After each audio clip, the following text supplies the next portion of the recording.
कहाँ चली, ये पर्वतों की शांति तू कहाँ चली, कहाँ चली। अरे क्या मयूर मुग्ध नृत्य आज ना दिखाएगा,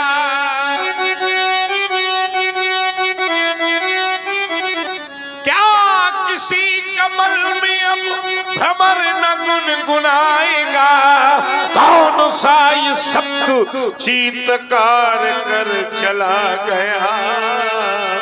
क्या प्रभात रात को न भैरवी सुनाएगा, क्या प्रभात रात को न भैरवी सुनाएगा। तो फूल बन खिली नहीं,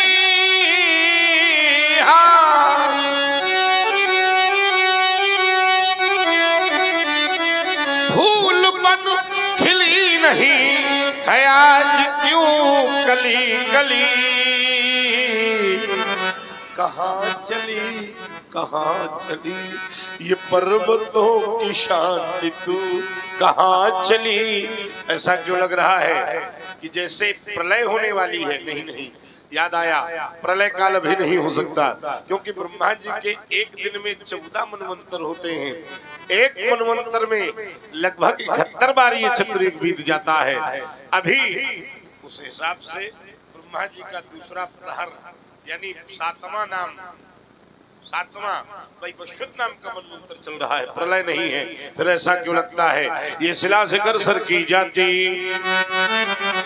माँ वसुंधरा धस की जाती, ये दुर्गा वाहन दुर्ग शैल पर पुनि पुनि लेता अंगड़ाई, वज्रहित दुभिया दे भोंगी, यह विश्व विजय किसने पाई। अनहद नाद सुनाता सुंदर, अरे बन बन बन बन बन ताका,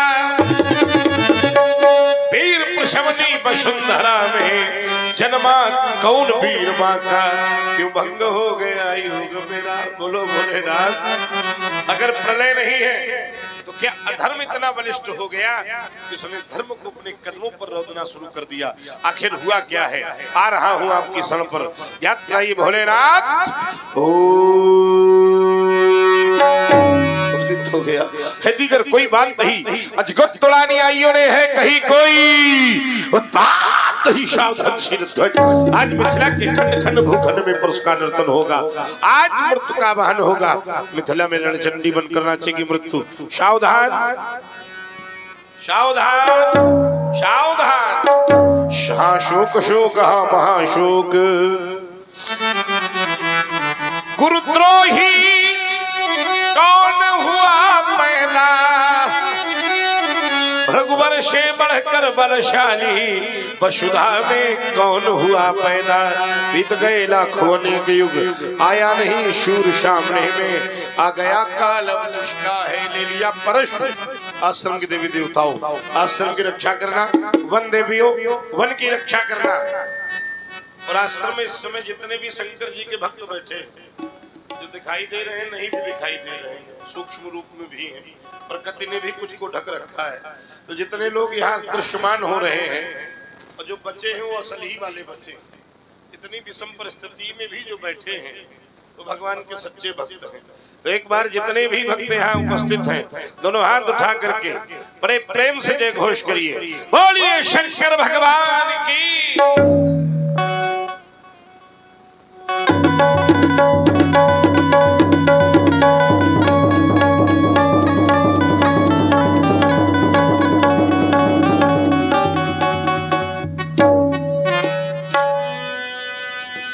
अवसर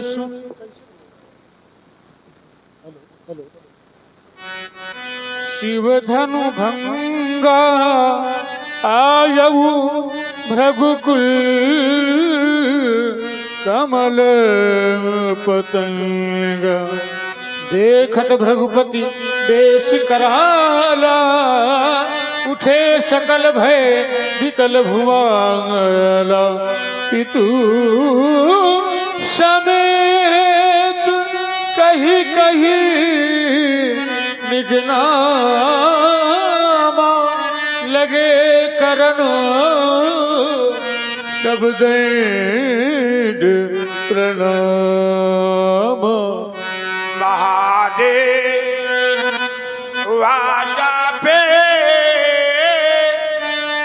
रहे अनुकूला निस दीवा करी जो सेवा वही तज कपट पीपो चरण की बिहारी रामा जो लखड़े इतनामा है अहो सो राधा माँ ललित अभिरामा है प्रभु महेंद्रा के बासी समरे दुख फांसी कटत है पराबे प्यारूपा जगत यूपा तुम हो नेत्रवती के तीर पर सहुरापुर मम ग्राम राम बिहारी सिंह नाम है प्रभु को करत प्रणाम। हेलो, हाँ विनोद जी जहाँ भी हो शीघ्र है व्यास गद्दी में विनोद जी। वाह, विनोद माने आनंद, आनंद तो आएगा, आनंद की अभी कमी नहीं हो जाएगी। आइए, वास्तव में विषम परिस्थिति तो है ही है, फिर भी विषम परिस्थिति में भी धर्म की छांव में बैठना ये सात्विक जनों का सत्कर्म है। चलिए, जितने लोग बैठे हैं सभी को प्रस्तावनात्मक दृष्टि से आप लोग बैठ जाइए, बैठो, बैठ जाओ सब लोग, और थोड़ा हमारे पास है हुई के बैठो, इधर से बैठो, आइए, चलिए, बोलो शंकर भगवान की। आइए, देखिए रामलीला का जो भी दृश्य है ये कभी भी मनोरंजन का विषय वस्तु नहीं बन सकती, इसको हमेशा याद है। रामलीला का एक एक दृश्य हमें शिक्षा देने के लिए बैठा है। अच्छा, एक बात आप लोग हमें बताइए, जितने लोग बैठे हुए, इस रामलीला में क्या आप सीख सकते हो? जब तक ये पर्दा बंद है, बहुत प्रारंभिक दर्शन है, ईमानदारी सुंदर करो, पर्दा बंद, कोई भी अभिनेता अपना अभिनय नहीं करता। पर्दा खुला, अभिनय प्रारंभ, पर्दा बंद, अभिनय फिर बंद। क्या भाव है? आओ जरा इसको आध्यात्म से जोड़ें। ये संसार भी एक रंगमंच है, और जब तक जीव के नेत्र का पर्दा खुला तभी तक अभिनय है, और जिस दिन ये नेत्र का पर्दा बंद हो जाएगा फिर कोई अभिनय होने वाला नहीं। जिस दिन जीव के नेत्र का पर्दा खुला, इस जीव ने अभिनय प्रारंभ किया, कभी वो पुत्र बना, कभी पुत्री बनी, कभी भाई बना, कभी बहन बना, कभी पति बना, कभी पत्नी बना, कभी माता बना, कभी पिता बना, कभी बाबा बना, कभी दादी बना, और जिस दिन नेत्र का पर्दा बंद हो जाएगा, याद रखना तुम्हें रात भर घर में रखने को कोई तैयार। यही जीवन की सच्चाई। एक पक्ष आप आध्यात्मिक चेतना से देखो तो आपको सब कुछ मिलेगा। क्या है ये संसार? व्यास जी महाराज कहाँ है भाई?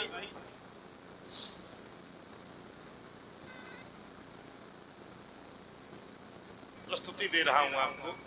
बड़ी अच्छी चार पंक्तियां मुझे सर्वप्रिय हैं, और विश्वास है यहाँ बैठे हुए जितने भी लोग हैं सभी लोगों को पंक्तियां अति प्रिय होंगी। क्या है ये संसार? 4 दिनों की अरे प्रीत जगत में, 4 दिनों के नाते हैं, और पलकों के पर्दे पड़ते ही, पलकों के पर्दे पड़ते ही सब नाते मिट जाते हैं। 4 दिनों की विचार करिए। एक बार कवि ने पूछा कि क्या कर रहे हो, उसने कहा मैं अपना परिवार बना रहा हूं। कवि ने परिवार पर ही चोट की कि जल शमरक बहाया जिस पर, कभी विचार किया है आपने? जल में वही बहाते हैं, चिंता की ज्वाला में जलते, चिंता की ज्वाला में जलते, वही चिता जलाते हैं। पलकों के पर्दे पड़ते ही सब नाते। इसलिए हमें प्रसन्नता है कम से कम आप वृद्ध होकर के भी हमारे क्षेत्र में रामलीला के प्रति जागृत हो और समाज को भी जागृत करते रहते हो। इसलिए भगवान शंकर से हमारी प्रार्थना है कि आपको सतायु करें, लीला के प्रति धर्म क्षेत्र में राम काज करने के लिए आतुर करें। तुम शिवानाथ को कभी भूल जाना नहीं, लो तुम किसी से लगाना नहीं। जाओ, भगवान शंकर तुम्हारा सदैव कल्याण करे। शुभाशीष।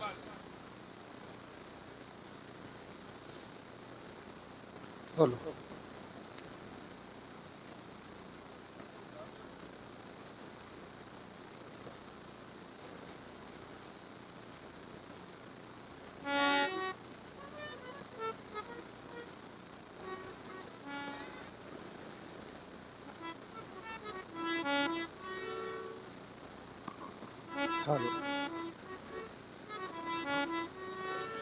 अब सौंप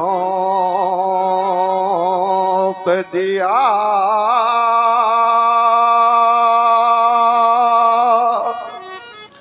इस जीवन का सब भार आपके सी चरणों में, ओ है जीत आपके चरणों में, और हार आपके सी चरणों में। मेरा निश्चया बस एक यही, एक बार आपको पाऊं मैं, अर्पण कर दो दुनिया भर का सब प्यार आपके से चरणों में। यदि जग में रहूं तो मैं ऐसे रहूं, और ज्यों जल में कमल का फूल रहे, और मेरे गुण दोष समर्पित हो भगवान आपके चरणों में। जब जब संसार का कैदी बनो, अन्य से काम भाव से काम करूं, फिर अंत समय में अरे प्राण तजो, निराकार आपके चरणों में। मुझे में और आप में अभेद यही, मैं नर हूँ आप नारायण हैं, अब मैं हूँ संसार के हाथों में, संसार आपके हाथों में। रवि प्रकाश मम नाम है, मिश्रीपुर मम ग्राम, अपिता श्री धनी राम गुप्ता, करता मुनिवर बारंबार प्रणाम। देखिए हमारे यहाँ दो शब्द हैं बड़े दिव्य, चंदन और वंदन। चंदन लगाने से जीवन में नम्रता आती है, और वंदन अगर चरित्र में उतरा होगा तो ये विश्वास मानना कि जीवन में विनम्रता आती है। दुर्भाग्य ये है कि हमारे जीवन से चंदन और वंदन दोनों विलुप्त होते जा रहे हैं। ये प्रणाम करने की परंपरा वैदिक परंपरा है। शास्त्र कहते हैं अभिवादन शीलस्य नित्यम वृद्धोपशे विना चत्वारि तस्य वर्धन्ते आयुर्विद्या यशोधरा। आपने बड़ी सुंदर आध्यात्मिक चेतना रखी है। ये संसार ही सरोवर है, इसमें उतरा ये जीव ही हाथी है, और मगरमच्छ ही वो काल है जो जीव को जन्म लेते ही पकड़ लेता है। दुर्भाग्य ये है कि जीव संसार को सत्य मान बैठा है और जग में जगदीश का भान नहीं कर पा रहा, इसलिए उसे नित्य दुख का आधार लेना पड़ता। आपने कहा कि आप नर हो, मैं नर हूं, आप नारायण हो। तो नर नारायण भगवान का अवतार कहां से हुआ? भगवान नर नारायण धर्म के पुत्र हैं। ध्यान देना, भागवत के तृतीय स्कंद में इसकी कथा बड़ी व्यापक रूप से आती है। तो नर नारायण का आध्यात्मिक स्वरूप क्या हो सकता है? धर्म के रूप में जीव अपने आप को प्रतिस्थापित करे और फिर प्रभु की मूर्ति से प्रेम करे, तो एक न एक दिन उनके घर में हृदय रूपी पटल में भगवान नर नारायण का भाव प्रकट होगा। यही भाव भाई दक्ष की 16 कन्याएं हुई, ध्यान देना, उसमें 13 का विवाह धर्म से हुआ। उसमें जो मूर्ति नाम की कन्या थी, उन्हीं के गर्भ से भगवान नर और नारायण का प्रकट हुआ। तो मूर्ति प्रभु की हृदय में बसेगी, धर्म का अवलंब लेकर आगे बढ़ेंगे, तो एक न एक दिन तुम्हें नर होने का भान और मुझे नारायण होने का भान हो जाएगा। तो जब नर और नारायण का भान होगा तो बीच की दूरी समाप्त हो जाएगी, और जब दूरी समाप्त हो जाएगी तो निश्चित रूप से आध्यात्मिक चेतना में तत्वमसि अहम ब्रह्मास्मि ऐसा भाव आने पर ही आत्म तत्व का ज्ञान होने वाला प्रारब्ध तुम्हारे जीवन में जग जाएगा। बहुत सुंदर व्यास जी, यह सब माया कर परिवारा। बहुत सुंदर। संसार में सुख कहीं नहीं है। कोई तन दुखी, कोई मन दुखी, अनुभव करो। कोई धन बिन रहत उदास, थोड़े थोड़े सब दुखी, बस सुखी प्रभु के दास। इसलिए भगवान की शरणागति अपने जीवन में बनाओ, जाओ। बहुत अच्छा लगा, हमारे भाव बड़े पवित्र थे। शुभम मस्तु, कल्याणम मस्तु। जनक बहो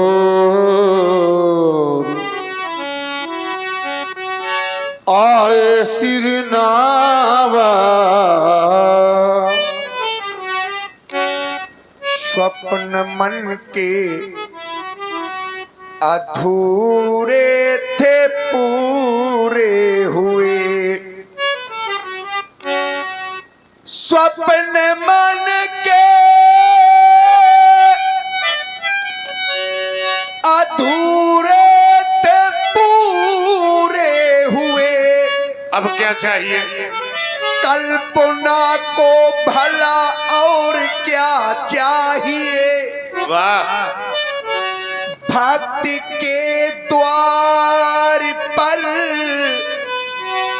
आज भगवान है, भावना को क्या चाहिए। सिर ध्वज का कोटि सह प्रणाम स्वीकार करें भगवान। सिरध्वज, तुम्हारा कहना है स्वप्न मन के अधूरे थे पूरे हुए, कल्पना को भला और क्या चाहिए। हमारा कहना है कि कल्पना कभी किसी निर्माण से कम नहीं होती। क्यों व्यास जी? अगर कल्पना नहीं होगी कोई निर्माण संभव नहीं। कल्पना ही, अगर ईमानदारी से बताओ 550 वर्षों से कल्पना न रही होती, क्या ये मंदिर बनता? आप सभी लोग उनका दर्शन करते। कल्पना कभी किसी निर्माण से कम नहीं होती, तो साधना ये कभी किसी निर्वाण से कम नहीं होती। निर्वाण माने मुक्ति, मुक्ति चाहिए तो साधना का सोपान पार करना पड़ेगा। कल्पना निर्माण से कम नहीं, साधना निर्वाण से कम नहीं। और किसी के हृदय में जगह अच्छी भावना, ये भावना किसी भगवान से कम भावी विद्यते देवा। भावना में ही देवता का वास है, हमारे शास्त्र कहते हैं। व्यास जी, जनक शब्द की बड़ी पावन गरिमा है। जनक माने होता तो पिता है, लेकिन भाव कहता है जो जन जन की जान को बचाने में जीवन का सर्वस्व लगा दे उसका नाम जनक। सत्य जिसके पीछे चलने के लिए विवश हो जाए उसका नाम जनक। जो वैराग्य की प्रतिमूर्ति बन जाए उसका नाम जनक। और भगवान भी जिसके दरवाजे में आने के लिए विवश हो जाए उसका नाम जनक। जो गौरव गरिमा ज्ञान बढ़ावे है वही जनक, जो ऋषियों का सम्मान करावे है वही जनक।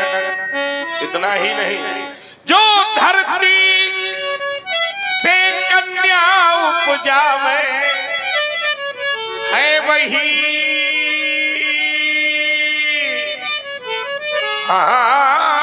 जनक। और जो घर बैठे भगवान बुलावे है वही जनक। जाओ सिरध्वज, तुम्हारा सदैव मंगल हो।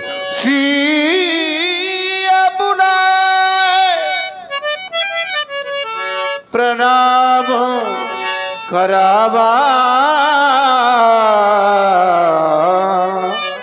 आओ बेटी, ये भार्गव श्री परशुराम जी हैं। अपने दोनों हाथों को जोड़कर इनके चरणों में प्रणाम करो। अच्छा, पीछे तो बिटिया खड़ी है, ये कौन है? ये सखी सीता की तुम्हारी बेटियां हैं। मिथिला ज्ञान नगरी, आध्यात्मिक चेतना की नगरी है। हमारे यहाँ 2 रंग वर्जित है, आपको बताएं। एक काला और एक सफेद, श्वेत। स्त्री को श्वेत वस्त्र कब पहनने चाहिए? जब उसका पति ना हो। और काला कब पहनना चाहिए? जब पति को ना रखना हो तब। वही बात है ना। काला कब पहनना चाहिए? जब पति को निपटाना हो तब। और सफेद कब पहनना चाहिए? जब पति निपट गया हो तब।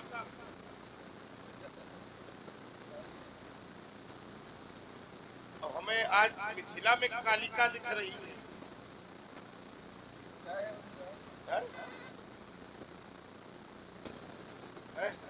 तुम्हारा थोड़ी कह रहे हैं। सर्दी ज्यादा है तो वस्त्र का प्रकार सीता के साथ प्रकार बना दिव्य, बहुत अच्छा। आगे याद रखना, इसलिए बता रहा। बहुत सुंदर दिव्य बालिका निश्चित रूप से अद्भुत है। ऐसा लगता है जैसे मानो साक्षात मां भारती परशुराम के सामने हाथ जोड़कर खड़ी है। ये बालिका कौन है? बेटी है। अब देखो, शब्द एक ही, बात एक ही। हम कहते हैं तो बालिका और जनक कहते हैं तो बेटी। बेटी में संबंध दिखाई दे रहा है और बालिका शब्द पूज्य दिखाई दे रहा है। क्योंकि बालिका माने जिसे अपने बल का बोध न हो उसका नाम बालिका। की शक्ति भरने की सामर्थ्य रखे, उसका नाम बालिका। जो दो दो कुलों को प्रेम की शिक्षा दे दे, उसका नाम बालिका। और जिसके शब्दकोश में ही ना शब्द ना हो व्यास जी, उसका नाम जो ज्ञान का वर्धन करावे, उसे कहते बालिका। प्रकृति में भी शक्ति लावे, उसे कहते बालिका। प्रेम की परिभाषा पढ़ावे, उसे कहते बालिका। प्रभु को धरा पर खींच लावे, उसे कहते बालिका। ये बालिका तुम्हारी ही है निश्चित, लेकिन ये दो जो खड़ी